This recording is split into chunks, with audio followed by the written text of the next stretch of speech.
Assalamualaikum warahmatullahi wabarakatuh. Halo sahabat RSMY dimanapun Anda berada, senang sekali dapat berjumpa lagi dalam program Edukasi Ngobras, Ngobrol Asik Sehat, suatu program yang dapat memberikan sahabat banyak informasi dan tips-tips kesehatan langsung dari ahlinya.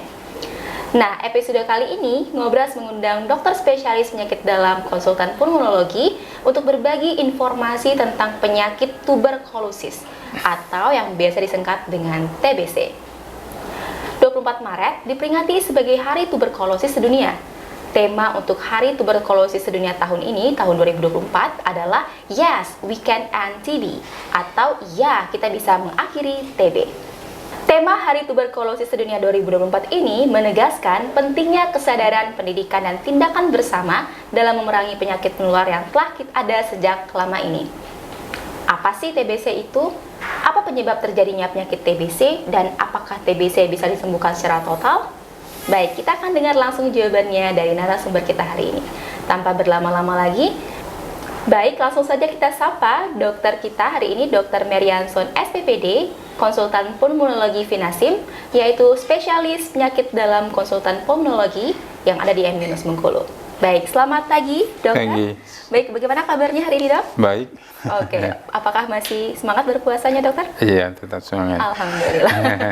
Baik, dok. Tadi kita sudah sempat singgung mengenai tuberkulosis dan mana tanggal 24 Maret ini merupakan Hari Tuberkulosis Sedunia.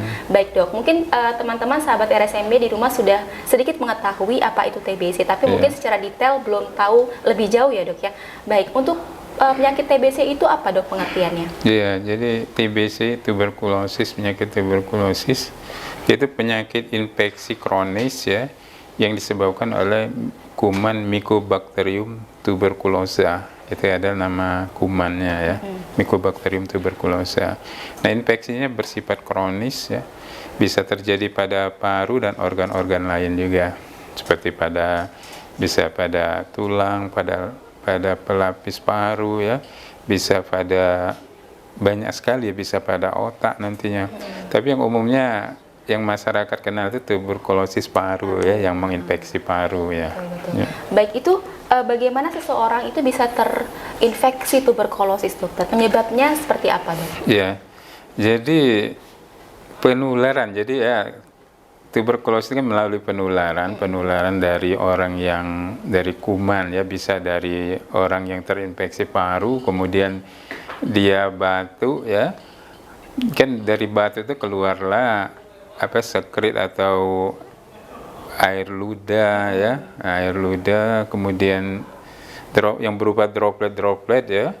Droplet dari batu, ada lendir, air ludah, itu ada droplet, dinamakan droplet yang sangat kecil. Nah, itu akan bertebaran dia.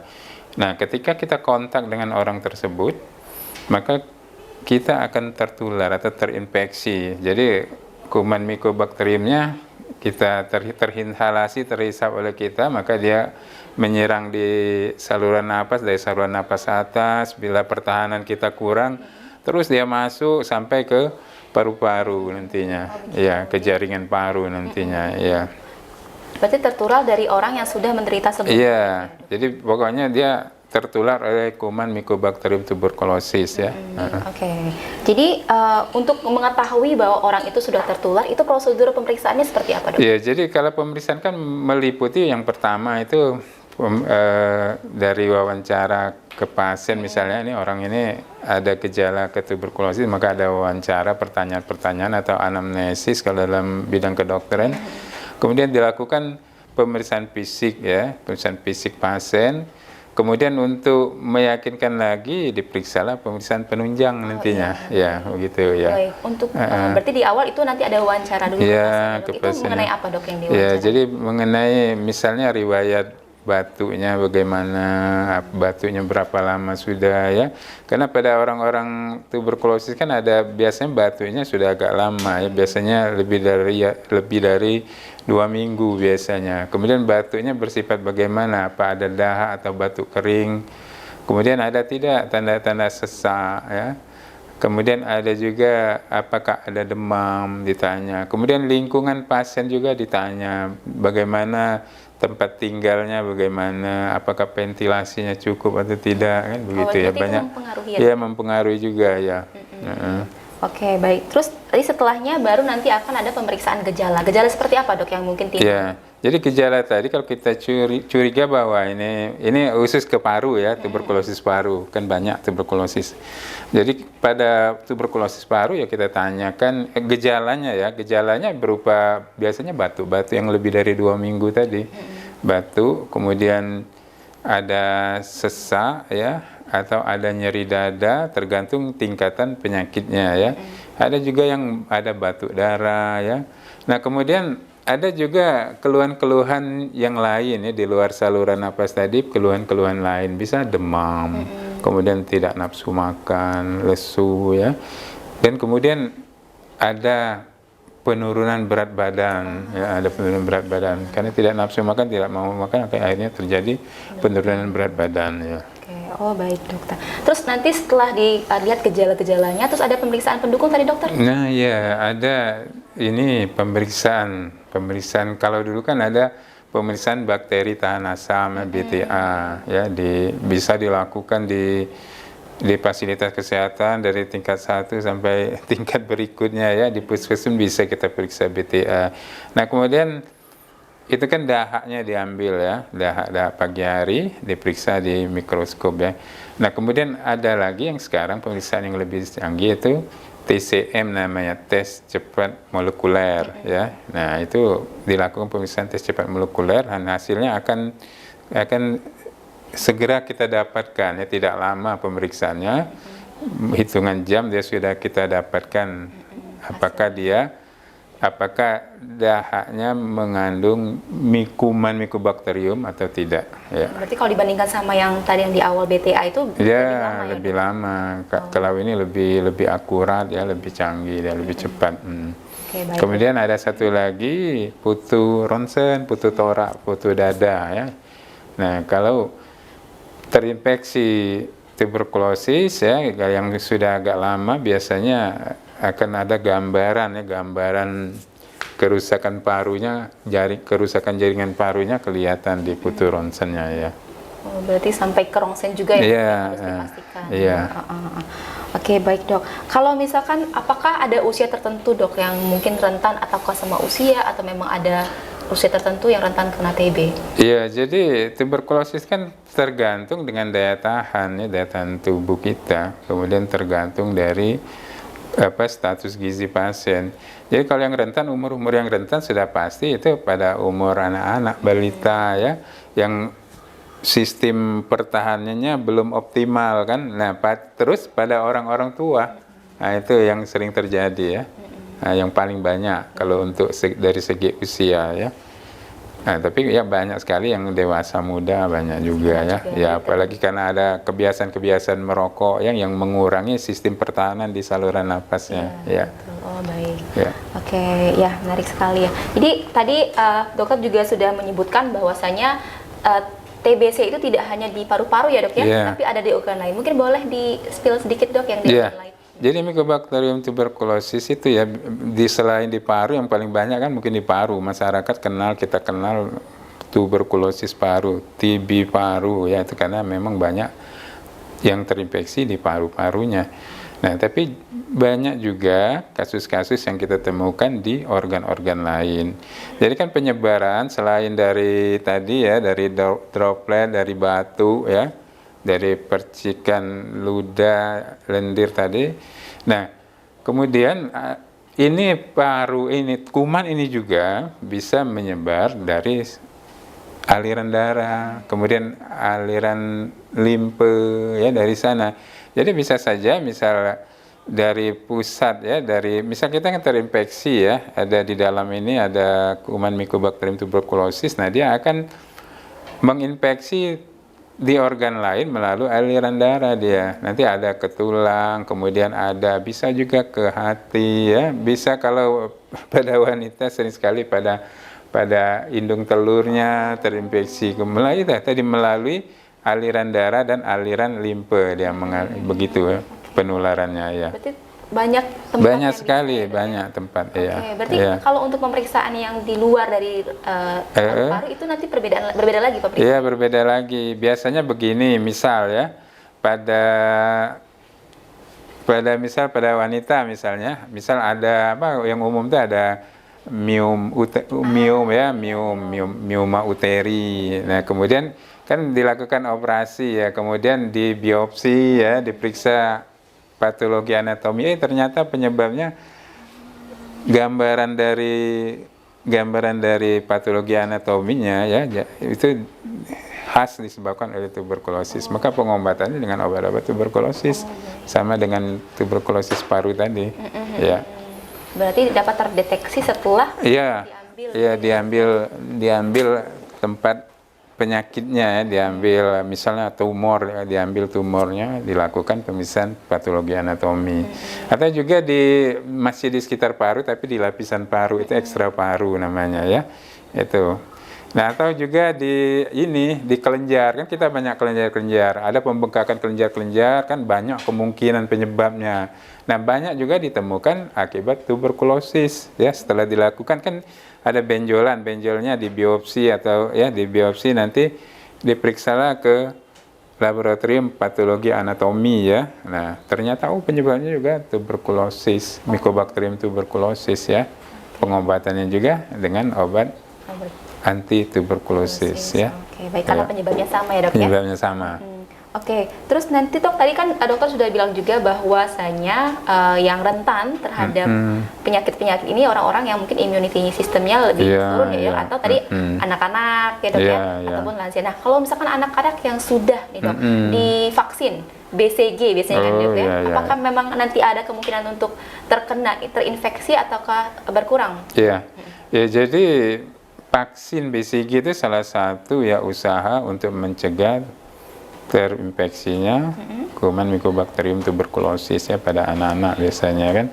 Nah, ini memang salah satu usaha, kan tujuan dari vaksin ya, pemberian vaksin imunisasi itu adalah untuk mengenalkan pada tubuh ya kuman Mycobacterium tuberculosis ini, sehingga kan ini dia kan kumannya dilemahkan ya, dimasukkanlah, disuntikkan berupa vaksin. Nah, nanti ya, tubuh akan bereaksi. Kan ini kan dianggap musuh, ada benda asing. Nah, tubuh bereaksi untuk mengenali bentuk kuman ini ya, bentuk kuman, sehingga nanti kalau terjadi benar ada infeksi kuman Mycobacterium tuberculosis, tubuh sudah terbiasa, ada memorinya, sudah kenal dengan bentuk ini. Ya, jadi siap untuk melawan kuman tersebut, dimakanlah kuman tersebut kan oleh tubuhnya. Itu salah satu untuk pencegahan ya. Nah, maka penting sekali. Penting sekali ya. Kadang-kadang mungkin teman-teman sahabat RSMB mungkin ada yang masih belum masih kontra gitu ya, Dok, terhadap vaksin. Menurut dokter bagaimana, Dok? Iya. Jadi begini kan, vaksin itu bukannya, kadang mungkin orang mikirnya kan, ini masa dimasukkan kuman ya, masukkan basil ke tubuh. Itu ternyata itu kumannya sudah dilemahkan ya, atau bagian-bagian dari tubuh kuman itu yang diambil ya. Nah, biasanya itu kuman yang dilemahkan, tidak berbahaya. Tapi tubuh kenal, ini sama ini bentuknya dengan yang aslinya yang tidak dilemahkan. Jadi tubuh sudah terbiasa, ketika dia datang kita kan sudah ada memori, ini musuh ini. Langsung langsung bereaksi melawan ya. Karena sudah pernah kenal sebelumnya. Sudah kenal sebelumnya. Nah, sekarang kita ke ini ya, Dok ya, penanganannya, Dok. Misalkan ternyata seorang itu sudah didiagnosa dari awal sampai akhir ternyata sudah memang positif TBC, itu bagaimana, Dok, pengobatannya? Ya, jadi pengobatannya apapun ya infeksinya, apakah dia di paru atau di luar paru, ekstra paru, ya pengobatannya sama, itu obat anti tuberkulosis atau OAT disingkat ya, yang obatnya berisi dari rifampicin ya, rifampicin, isoniazid, etambutol, dan pirazinamid ya. Itu dalam bentuk obat paket biasanya yang dikenal dengan FDC, fixed dose combination ya. Nah, begitu obatnya. Sama pengobatannya. Nah, pengobatannya itu jangka panjang. Jadi pengobatannya terdiri dari 6 ya sampai 1 tahun. Ada yang 6 bulan ya. Untuk kasus-kasus tertentu sampai 9 bulan, ada juga sampai 1 tahun ya. Tapi biasanya umumnya 6 bulan lamanya ya. Berarti itu menentukan berapa lama pengobatan itu bagaimana, Dok? Ya, Yang pertama jenis ininya ya, jenis infeksinya di mana. Umumnya kalau dia di ekstra paru biasanya 9 sampai 1 tahun, 9 sampai 12 bulan ya. Tapi kalau pada paru umumnya 6 bulan ya. Tetapi itu tergantung dari evaluasi setelah pengobatan. Kalau sudah diobati 6 bulan, ternyata masih ada, ditambah lagi obatnya. Itu secara umum begitu tadi pembagiannya. Cuman banyak sekali hal-hal khusus ya. Jadi sifatnya individual ya. Oke, baik. Dan apalagi kalau misalkan jangka panjang itu kadang-kadang pasiennya suka merasa bosan ya, Dok. Itu bagaimana, Dok? Tiba-tiba terlupa atau kayak aduh malas lah minum obat lagi gitu, gimana, Dok? Ya enggak boleh. Jadi kalau belum mencukupi waktu pengobatannya itu akan kambuh lagi dia. Karena kumannya kan belum mati dia ya. Ya makanya pengobatannya jangka panjang ya. Jadi tidak boleh terputus ya. Kalau terputus nanti ada kemungkinan lain ya. Pertama mungkin kumannya jadi kebal ya, karena sudah kenal biasa dengan obat itu, di stop lagi kan, sambung lagi, stop lagi ya, dia tidak tuntas ya. Akhirnya kebal. Nah, kalau dia sudah kebal dengan obat-obat tuberkulosis biasa, nah timbullah nanti ya itu tuberkulosisnya itu kebal atau dinamakan ini MDR-TB ya, itu TB paru yang kumannya kebal terhadap obat-obat anti tuberkulosis yang biasa. Berarti dia tidak mempan lagi dengan obat itu? Iya, tidak mempan lagi obat itu, ada obat lain lagi yang lebih rumit, lebih repot ya. Jadi itu tadi ya sahabat RSME ya. Jadi perlu diperhatikan kalau misalkan sudah didiagnosa dan diberikan terapi harus dijalankan sampai jangka waktu tertentu ya, Dok ya. Takutnya kalau sudah kebal cari obat yang lain itu lebih rumit lagi pengobatannya. Oke. Baik. Nah, kalau misalkan dokter ternyata orang ini sudah terdiagnosa, mungkin di dalam tubuhnya sudah ada kuman nih, Dok. Cuma orang tersebut tidak merasa gitu ya, Dok. Dan tidak mau berobat juga, tidak mau konsultasikan ke dokter dan tetap di rumah gitu ya, Dok. Itu sebaiknya bagaimana, Dok? Ketika pasien tersebut misalkan sudah terinfeksi dan akan besar kemungkinan ya, Dok, menularkan ke orang-orang di sekitarnya. Iya, karena kan itu mudah sekali menularnya dari batu tadi kan. Apalagi misal tempat tinggalnya, ventilasinya kurang baik ya. Nah, itu mudah sekali tertular ke sekitar, ke orang-orang sekitarnya.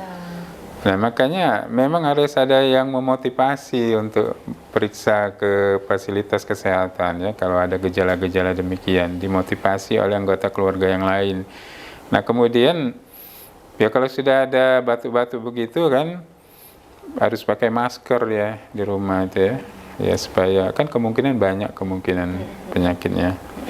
Nah, tapi yang paling penting itu adalah dimotivasi ya untuk berobat sehingga tahu penyakitnya apa. Ya.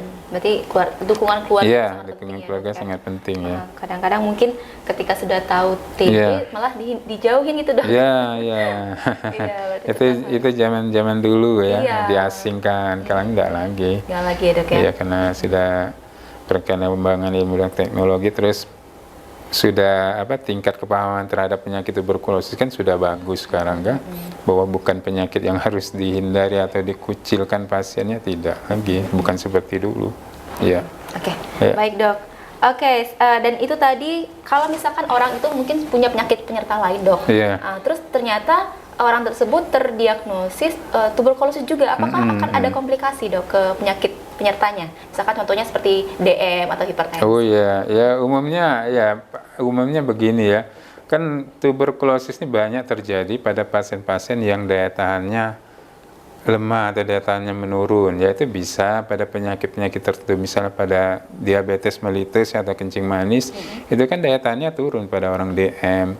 Orang penyakit lain, HIV, penyakit-penyakit gagal jantung, gagal ginjal, penyakit-penyakit kronis lainnya, yaitu kan daya tahannya turun, jadi mudah terinfeksi tuberkulosis, Helicobacterium tuberculosis. Nah, yang paling umum itu yang paling sering kita dapatkan pada pasien kencing manis atau diabetes DM ya. Nah, pada pasien DM itu seringkali terinfeksi tuberkulosis ya. Nah, makanya pada pasien-pasien DM kita harus waspada kalau dia ada batu-batu, gejala sakit saluran pernapasan, biasa kita screening ya untuk mendapatkan ini karena tuberkulosis atau bukan. Ya, maka pada orang DM itu yang ada keluhan batuk lama, maka diperiksa dahanya dengan yang pemeriksaan canggih tadi, Gen Expert namanya ya. Kemudian dilakukan pemeriksaan putu torak. Nah, kalau dia didapatkan ternyata ini karena tuberkulosis, maka diobati semua, DM-nya diobati, tuberkulosisnya diobati. Nah, tetapi kan obat-obat pada DM dan tuberkulosis ini itu bisa dikatakan saling melemahkan obatnya. Makanya kalau orang DM dengan tuberkulosis ada ini TB paru dengan TB paru, maka obatnya tidak lagi obat oral, dia pakai insulin sudah. Ya, jadi mempengaruhi pengobatan jadi.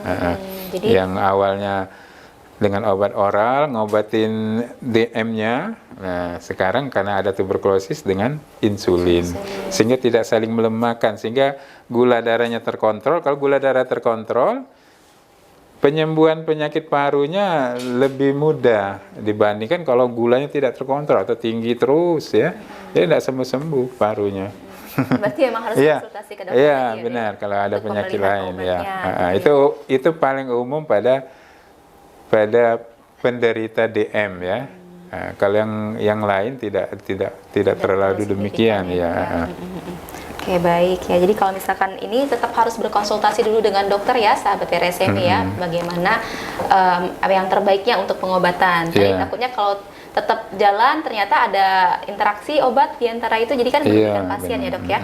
Oke, baik dokter. Nah sekarang kalau misalkan tadi sudah disebutkan bahwasanya mungkin saja anak-anak kecil mungkin umur 3 tahun 5 tahun itu terkena apa tadi infeksi tuberkulosis. Nah kalau misalkan sudah terkena, apakah itu akan mengganggu tumbuh kembangnya dok? Iya. Ya sudah pasti kalau sudah terinfeksi kuman tuberkulosis mengganggu tumbuh kembang, karena dalam rangka melawan infeksi itu kan tubuh perlu nutrisi yang lebih banyak ya. Nah, jadi energi atau nutrisi untuk perkembangan, untuk tumbuh kembang tadi dipakai untuk melawan penyakitnya ya. Kan untuk melawan penyakit itu butuh nutrisi, dan sistem pertahanan itu perlu protein, perlu nutrisi, sehingga banyak sekali diperlukan protein ya atau nutrisi oleh sistem pertahanan untuk melawan penyakit tadi. Nah, sehingga kan nutrisi yang dapat tadi, sedangkan pada orang terinfeksi tuberkulosis itu kan nafsu makannya berkurang, tidak mau makan dia.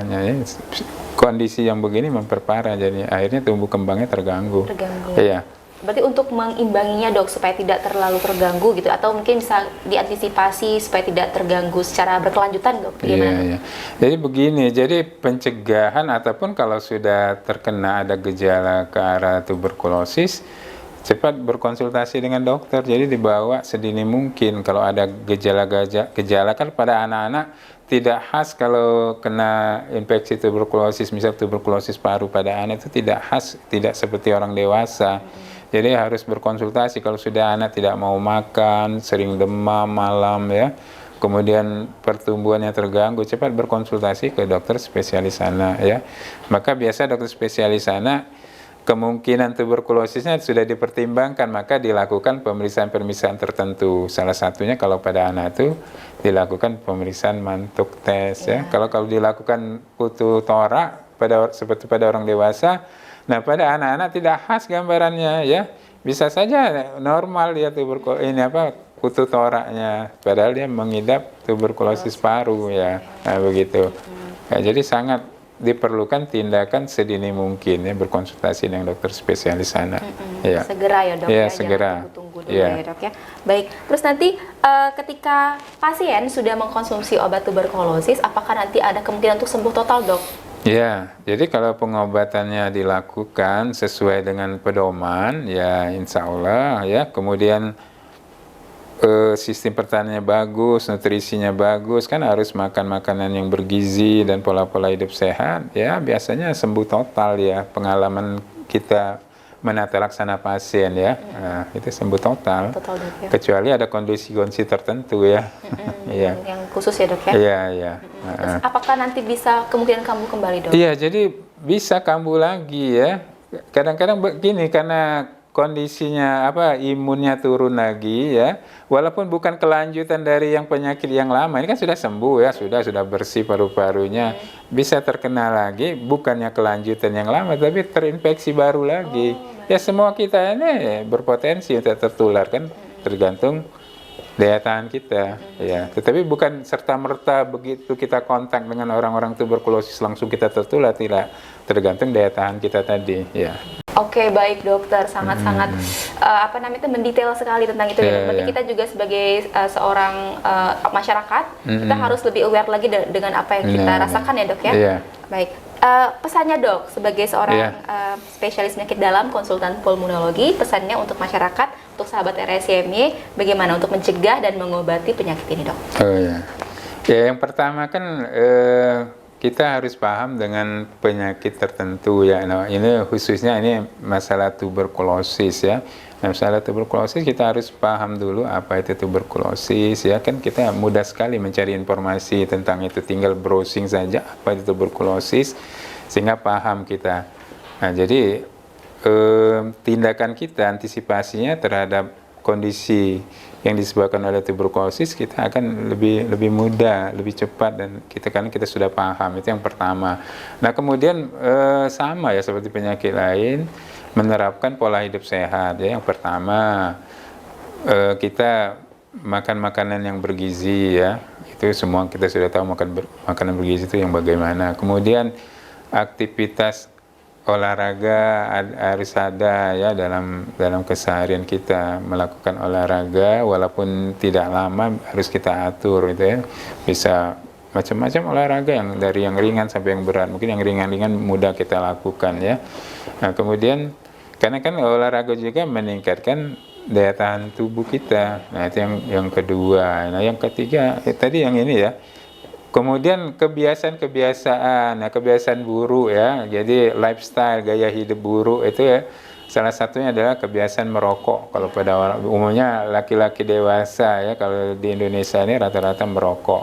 Nah mengapa merokok dilarang? Karena dari rokok itu kan banyak sekali partikel gas-gas yang beracun dihasilkan dari pembakaran rokok ya, banyak sekali itu gas-gas beracunnya ya, partikel-partikel yang beracun. Nah, itu akan terisap oleh tubuh melalui saluran nafas ya.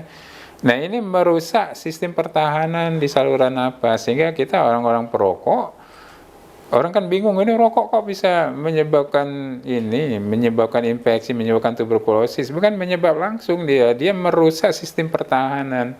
Sistem pertahanan yang diperlukan untuk melawan kuman itu terganggu, sehingga kumannya mudah sekali masuk karena sistem pertahanannya lemah. Ya, nah itu. Jadi kebiasaan merokok harus dihentikan. Ya. Untuk mencegah. Ya. Kalau misalkan sudah berobat dok? Sudah berobat? Sudah dapat obat nih. Ya. Pesan dokter untuk orang-orang yang sudah. Ya. Untuk orang yang sudah berobat ya sama, menerapkan pola hidup sehat ya. Kemudian kepatuhan ya. Kepatuhan ini pengalaman kita menata laksana pasien itu susah. Kepatuhan itu harus diperhatikan, harus ditekankan kan. Karena pasien sering menyimpulkan sendiri penyakitnya. Oh, karena awal-awalnya batuk darah, demam, sekarang setelah makan obat baru 1 bulan sudah enak, makan sudah mau, terasa ringan sekali badannya, enak ya, aktivitas bisa berjalan seperti biasa, sehingga sering pasien menyimpulkan sendiri, oh saya sudah sembuh, sehingga berhenti dia berobat. Padahal itu masih belum mati semua kumannya ya, baru lemah saja dia. Nah setelah diobati jangka panjang baru mati semua kumannya. Nah makanya kepatuhan itu sangat perlu. Pengobatan diselesaikan sampai selesai sesuai yang dianjurkan. Umumnya selama 6 bulan. Ya. Baik, kalau sudah selesai balik lagi ke dokternya untuk evaluasi. Iya, dievaluasi, harus rajin kontrol ya. Kalau sudah sehat, ya udah bebas ya. Iya.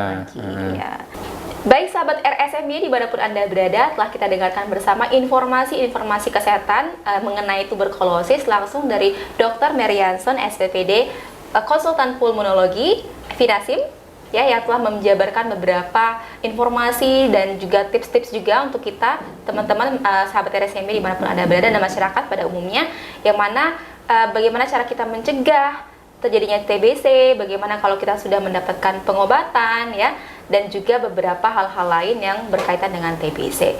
Nah, sebelum kita tutup, mungkin saya ingatkan kembali kepada ke teman-teman semuanya, sahabat RSMY, masyarakat semuanya, untuk patuh ya, tadi dokternya sudah bilang untuk patuh terhadap pengobatan. Jika memang pengobatannya selama 6 bulan, dijalankan dulu selama 6 bulan supaya obatnya berefek secara maksimal dan pengobatannya juga akan menjadi maksimal ya, menjadi baik, dan juga nanti pasiennya akan segera sembuh. Dan jangan lupa sahabat RSMY semuanya untuk like, subscribe, dan share juga ya video-video kita di YouTube PKRS RSMY. Dan juga jangan lupa nantikan video-video kita selanjutnya untuk mendapatkan informasi-informasi kesehatan dan tips-tips juga langsung dari ahlinya. Tidak lupa pula kami ucapkan selamat Hari Tuberkulosis Sedunia tahun 2024. Yes, we can end TB. Tetap semangat, jaga kesehatan, sampai jumpa. Salam sehat.